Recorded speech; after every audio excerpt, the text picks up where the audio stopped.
সময়ের কথা, যখন জমিন থাকবে তৃষ্ণার্ত আর আকাশ থাকবে শুষ্ক। মানুষ ক্ষুধায় হাহাকার করবে, নদীগুলো শুকিয়ে খাঁ খাঁ করবে। ঠিক তখন এক ব্যক্তির আবির্ভাব ঘটবে, যার এক হাতে থাকবে জান্নাত আর অন্য হাতে জাহান্নাম। তার এক পা থাকবে পূর্বে আর অন্য পা থাকবে পশ্চিমে। সে হলো দাজ্জাল। কিন্তু আপনি কি জানেন সে সর্বপ্রথমে কোথা থেকে আত্মপ্রকাশ করবে? সে কোনো সাধারণ মানুষ নয়, বরং মানব ইতিহাসের সবচেয়ে বড় ফিতনা। তার কপালে লেখা থাকবে কাফ ফা র, কাফির, যা প্রত্যেক মুমিন পড়তে পারবে। হাদিসে এসছে, সে অশিক্ষিত হলেও একজন মুমিন তাকে ঠিকই চিনে ফেলবে। তার আত্মপ্রকাশ ঘটবে পূর্ব দিকের রাস্তা থেকে, যেখান থেকে সে ধ্বংসলীলা শুরু করবে। আগামী কয়েক মিনিটে দেখুন তার সেই ভয়ঙ্কর দিনগুলোর সম্পূর্ণ দৃশ্য। দাজ্জাল তখনই বের হবে যখন মানুষ তার কথা আলোচনা করা একদম ছেড়ে দেবে, যখন ইমামরা মিম্বর থেকে তাকে নিয়ে সতর্ক করা বন্ধ করে দেবেন। সে সময় পৃথিবীতে মারাত্মক খরার তৃতীয় বছর চলবে। প্রথম বছর বৃষ্টি বন্ধ হবে, দ্বিতীয় বছর আরও কমবে, আর তৃতীয় বছর আকাশ থেকে এক ফোঁটা পানিও পড়বে না। মানুষ দানা পানির জন্য হাহাকার করবে। তখন সে এক ভণ্ড মাসিহ ত্রাণকর্তা হয়ে আসবে। সে বলবে, যদি তোমরা আমার ওপর ঈমান আনো তবে আমি বৃষ্টি বর্ষণ করব। আমার ওপর ঈমান আনো, এই মেঘ আমার গোলাম।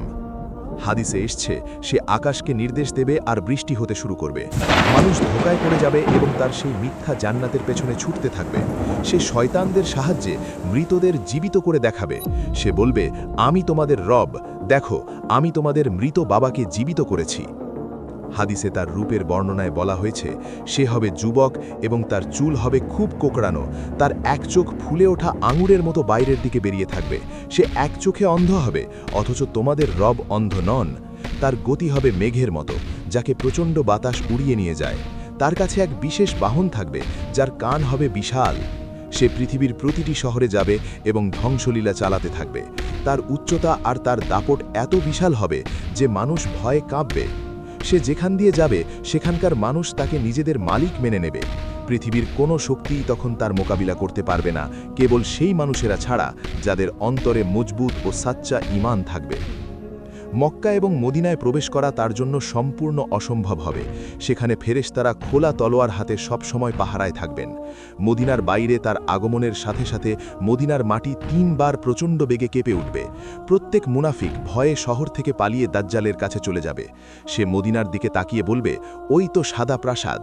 এই সাদা প্রাসাদটি হল মূলত আমাদের নবীর সাল্লাল্লাহু আলাইহি ওয়াসাল্লামের মসজিদে নববী। মদিনার ফেরেশতারা তাকে প্রতিটি দরজা থেকে দূরে সরিয়ে দেবেন। তখন সে রাগে আশেপাশের এলাকায় ধ্বংসযজ্ঞ চালাবে। হরম ছাড়া প্রতিটি জায়গায় দাজ্জালের অপবিত্র পা পড়বে। মুমিনদের জন্য সেই সময়টা হবে সবচেয়ে বড় পরীক্ষার। সে জমিনের গুপ্তধনগুলোকে নির্দেশ দেবে, আমার পেছনে পেছনে এসো। মাটি থেকে সোনা রূপো বেরিয়ে তার পেছনে ছুটতে থাকবে। তার কাছে রুটির পাহাড় থাকবে, যা দিয়ে সে মানুষকে খাইয়ে নিজের গোলাম বানাবে। তার জান্নাত মূলত হবে আগুন, আর তার আগুন হবে সুশীতল পানি। নবীজি বলেছেন, যদি তোমরা সেই আগুন দেখো তবে তাতে লাফিয়ে পড়বে। সে পাথরকেও নির্দেশ দিলে তা সোনায় পরিণত হবে। মাটি থেকে পুরনো গুপ্তধন বেরিয়ে তার পেছনে কুকুরের মতো ছুটবে। সে মানুষকে দুনিয়ার সব কিছুর লোভ দেখিয়ে পথভ্রষ্ট করবে। তার কাছে অগাধ নদী ও নহর থাকবে, কিন্তু এসবই হবে কেবল ধোঁকা আর শয়তানি জাদুর খেলা। ইস্পাহানের 70,000 ইহুদি মাথায় তাজ পরে তার অনুসারী হবে। ফিতনা এতই কঠিন হবে যে পুরুষরা নিজেদের ঘরের নারীদের রশি দিয়ে বেঁধে রাখবে, যাতে তারা ধোঁকায় পড়ে ওই ভণ্ড মসিহের কাছে চলে না যায়। দাজ্জাল পৃথিবীতে কেবল 40 দিন তার তাণ্ডব চালাবে। প্রথম দিনটি হবে 1 বছরের সমান, দ্বিতীয় দিনটি 1 মাসের সমান, তৃতীয় দিনটি 1 সপ্তাহের সমান, এবং বাকি দিনগুলো সাধারণ দিনের মতোই হবে। মুমিনদের জন্য প্রতিটি দিন বছরের পর বছর দীর্ঘ মনে হবে। 4 দিক থেকে শুধু দাজ্জালের ভয়ঙ্কর খবরই কানে আসবে। মানুষ পাহাড়ে আর জঙ্গলে আশ্রয় নিতে বাধ্য হবে, কিন্তু দাজ্জালের গতির হাত থেকে বাঁচা কারোর পক্ষে সম্ভব হবে না। ঠিক এই সময়ে এক মুমিন ব্যক্তি সেই ভণ্ড মাসিহকে প্রকাশ্যে চ্যালেঞ্জ করবেন। দাজ্জাল তাকে 2 টুকরো করে ফেলবে, কিন্তু তবুও সে ঈমান হারাবে না। আল্লাহ সেই মুমিনকে পুনরায় জীবিত করবেন আর তার গলাকে পিতলের মতো শক্ত করে দেবেন। দাজ্জাল ব্যর্থ হবে এবং তাকে তার মিথ্যা আগুনে ছুঁড়ে ফেলবে। ওই মুমিন হবেন পৃথিবীর সবচেয়ে বড় শহীদ এবং সবচেয়ে বাহাদুর মানুষ। দাজ্জাল তাকে পুনরায় হত্যা করতে ব্যর্থ হবে। মুমিনের এই সাহসিকতা দেখে অনেক মানুষের ঈমান জাগ্রত হবে। দাজ্জালের রাগ আর অহংকার আরও বেড়ে যাবে। সে ভাববে দুনিয়াতে তাকে আটকানোর মতো আর কেউ বেঁচে নেই। কিন্তু ঠিক তখনই আকাশ থেকে আল্লাহর সাহায্যের নিদর্শন দেখা যাবে। যখন মুসলমানরা ফজরের নামাজের জন্য কাতার বাঁধবে, দামেস্কের মসজিদের সাদা মিনারে আকাশ থেকে এক নূর চমকে উঠবে। ফেরেশতাদের ডানায় হাত রেখে স্বয়ং হযরত ঈসা আলাইহিসসালাম আকাশ থেকে অবতরণ করবেন।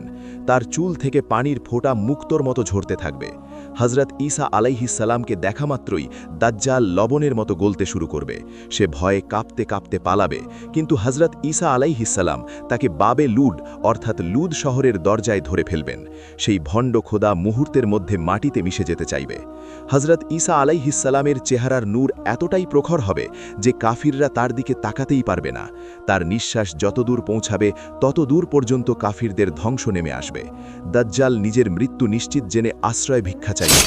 হযরত ঈসা আলাইহিসসালাম তার বর্ষা দাজ্জালের বুকে গেঁথে দিয়ে তাকে চিরতরে শেষ করে দেবেন। দাজ্জালের অপবিত্র রক্ত সবার সামনে তার বর্ষায় দেখা যাবে। তার মৃত্যুর সাথেই পৃথিবীতে শান্তি ও স্বস্তির এক নতুন যুগের সূচনা হবে। বাঘ আর ছাগল এক জায়গায় শান্তিতে চরবে আর বাস করবে। পৃথিবী থেকে দুঃখ, কষ্ট আর রোগবালাই দূর হয়ে যাবে। চারদিকে শুধু সুখ আর সমৃদ্ধি বিরাজ করবে। হযরত ঈসা আলাইহিসসালাম পৃথিবীতে ন্যায়ের শাসন প্রতিষ্ঠা করবেন এবং মানুষ বছরের পর বছর শান্তিতে বসবাস করবে। আসমান ও জমিন আল্লাহর প্রশংসায় মুখরিত হবে এবং সত্যের জয় চিরকালের জন্য প্রতিষ্ঠিত হবে।